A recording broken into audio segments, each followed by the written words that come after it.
हमारे अयोध्या जी में एक महात्मा थे, श्री राम रगड़े बाबा, सिद्ध पुरुष थे। 127 वर्ष के हो गए। कितने वर्ष के? तो हमने पूछा बाबा आपकी उम्र कितनी है? बोले 27 बरिस। 100 नहीं कहते थे, क्या कहते थे? और जब उन्होंने हरिद्वार के कुंभ में शरीर छोड़ा उस समय 130 वर्ष से ऊपर की अवस्था थी। बहुत अच्छे महात्मा। तो जब उनका शरीर थोड़ा सा मजबूत था तो बट वृक्ष के ऊपर रहते थे प्रहलाद घाट में। किसके ऊपर? बट के पेड़ के ऊपर। वहां कुछ पट्टा वट्टा नहीं बिछा रखा था, ऐसे ही जैसे बंदर पेड़ पर चढ़ जाता है ऐसे ही फट से पेड़ पर चढ़ जाते थे और वहीं अपने टिक कर वहीं भजन करते रहते। एक बार सरयू स्नान के लिए उतरते थे, कनक भवन दर्शन के लिए जाते, और जब एकादशी को परिक्रमा होती ना अयोध्या की, तो परिक्रमा में खड़े हो जाते। बड़े विचित्र महात्मा थे। दाढ़ी मूछ में खूब गोपी चंदन लगा के उसको बढ़िया सेट कर लेते, मूछ ऐसी, और मूछ में अगरबत्ती लगा लेते दाढ़ी में, और पूरे शरीर में अखंड विभूति। राम राम राम राम राम राम राम राम, श्री सीताराम श्री सीताराम श्री सीताराम राम, ऐसे बोल खड़े हो जाते। बड़ा दिव्य स्वरूप था। और जिसको देखते कि इसके गले में कंठी नहीं है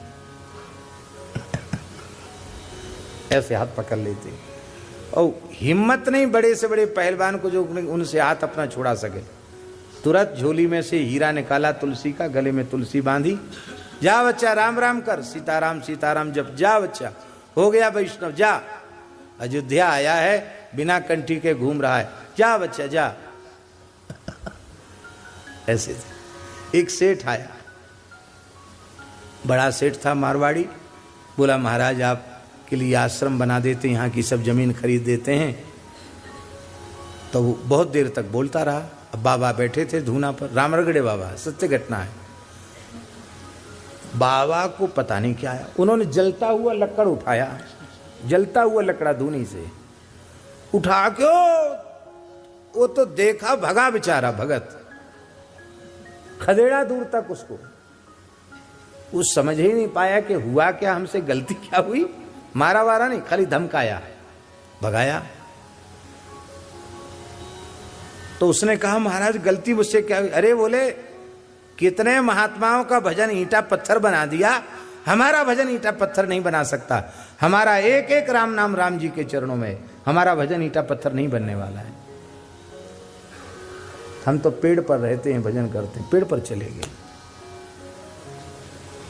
उसके बाद अब तो वहां स्थान बना हुआ है। लेकिन ऐसे ऐसे संत, ये कोई इतिहास की बात नहीं, जिनका हमने दर्शन किया उनकी बात हम आपको बता रहे हैं।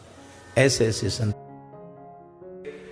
एक कहावत है हमारे बुंदेलखंड में, 2 ही दिन से गए पाड़े, हलवा मिले न माड़े। गांव की देहात की कहावत है। एक पाड़े जी थे, उनको न्योता आया माड़े खाने का। अब तो माड़े लोग समझते ही नहीं माड़े होते क्या हैं। पुराने जमाने में एक विशेष ब्राह्मण होते थे क्षेत्र विशेष में, उन ब्राह्मणों को कहा जाता था माड़ेरा ब्राह्मण। वो माड़े बनाने में बड़े कुशल होते थे। माड़े का मतलब है इतनी बड़ी, ऐसा जैसे घड़ा होता ना, ऐसे नाद जैसा तवा हुआ करता था, चिकना तवा, और उस पर इतनी बड़ी रोटी के महाराज जी को बिछा दिया जाए तो आराम से आसन लगा के बैठ जाएं। हम आराम से आसन लगा के, इतनी बड़ी रोटी, माने पत्तल इतनी बड़ी नहीं होती जितनी बड़ी, इतनी चौड़ी रोटी, इतनी बड़ी रोटी। और वो अग्नि में सेकी नहीं जाती, अग्नि का दर्शन करके गुब्बारे जैसी फूल जाती है। फिर उस रोटी को, उसको माड़े कहते हैं, और उस रोटी को एकदम पतली होती है, उस रोटी को परात में घी भर के रखते हैं, गाय का बढ़िया कड़काया हुआ घी, और उसको जब खिल जाती है तो उसको घी में छोड़ दिया जाता है।